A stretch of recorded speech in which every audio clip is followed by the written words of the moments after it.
school right after serving 5 years active duty as a software engineer in the U.S. Air Force. Yeah. She's used her unusual and contradictory background to approach visual design, art, and writing to create unexpected and weird things that often people like.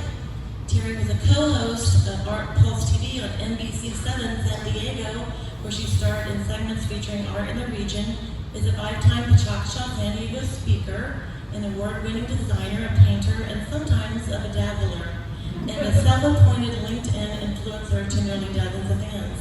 She currently works as a creative director at Growth Creative, where she does everything from illustrating decks of cards to painting restaurant exteriors to desperately emailing people, which you and I got that coming. Thank you.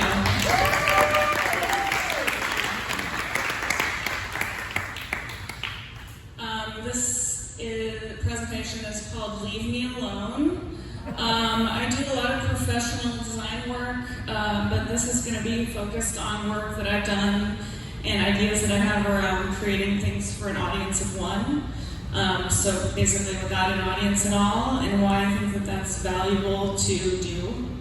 It might seem counterintuitive because it seems like we're all kind of not hanging out, we're not partying, we're not drinking, we're not having any fun, we're lonely.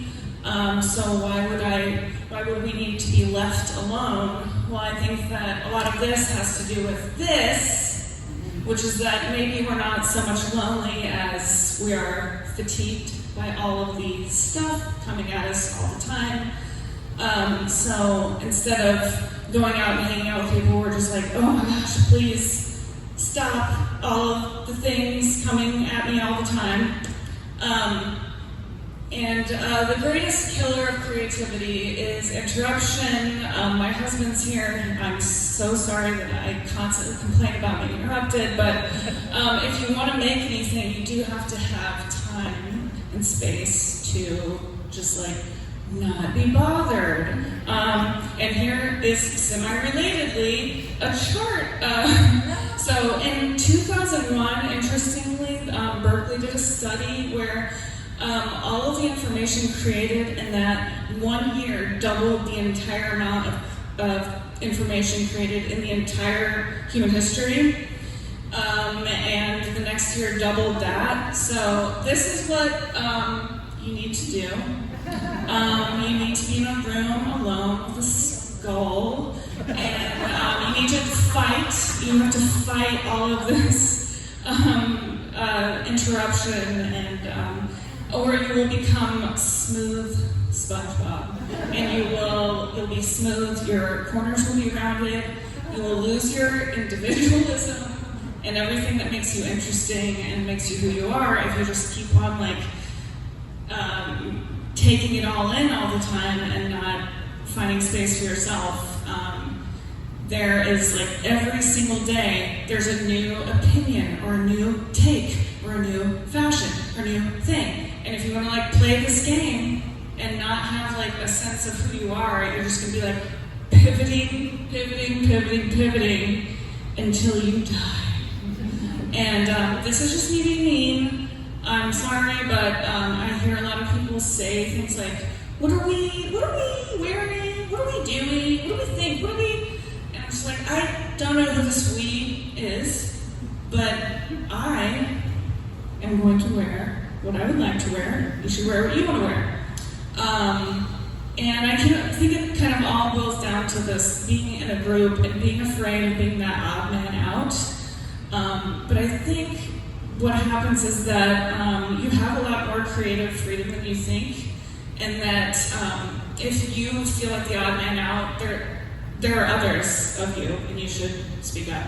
So my advice is to mentally or literally just block out the idea that you're making something for an audience, which is very Rick Rubin of me to say, but just make something for yourself and see what happens. And now I'm going to show you some dumb examples of that.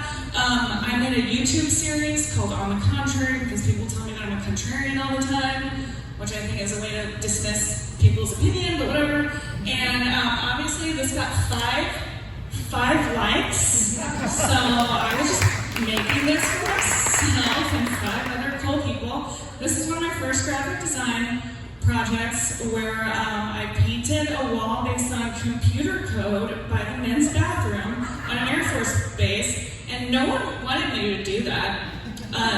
They didn't want it, they didn't appreciate it, and they painted over it like as soon as I left, and that's fine. This is my first business cards, which were like fake bags of cocaine, which is very edgy, but my professors were like, you can't show this to someone in a job interview. And I was like, I think I can.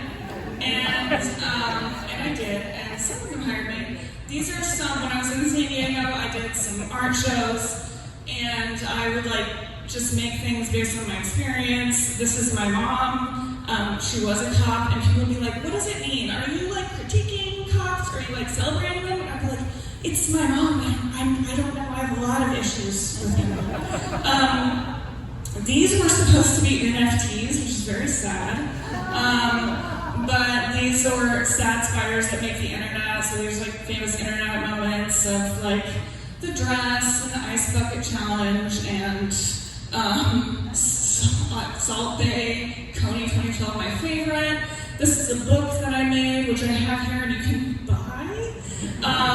This is about a creature that has like no friends and doesn't understand anyone and locks themselves in their tent. So it's like an autobiography.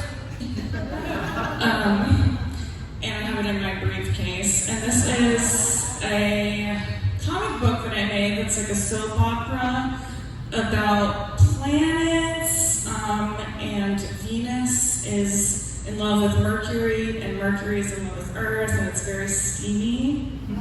I also have this with me.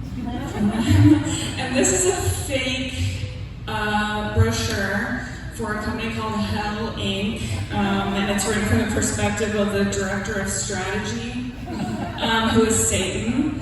And it's not a comment on like Satan or religion, it's just like that's kind of what it feels like to have a job sometimes. And there is one more slide. Or there was. That's okay. Okay. In conclusion, be yourself. Don't become smooth SpongeBob. And, just try to block out trying to please everybody, I guess, is my conclusion.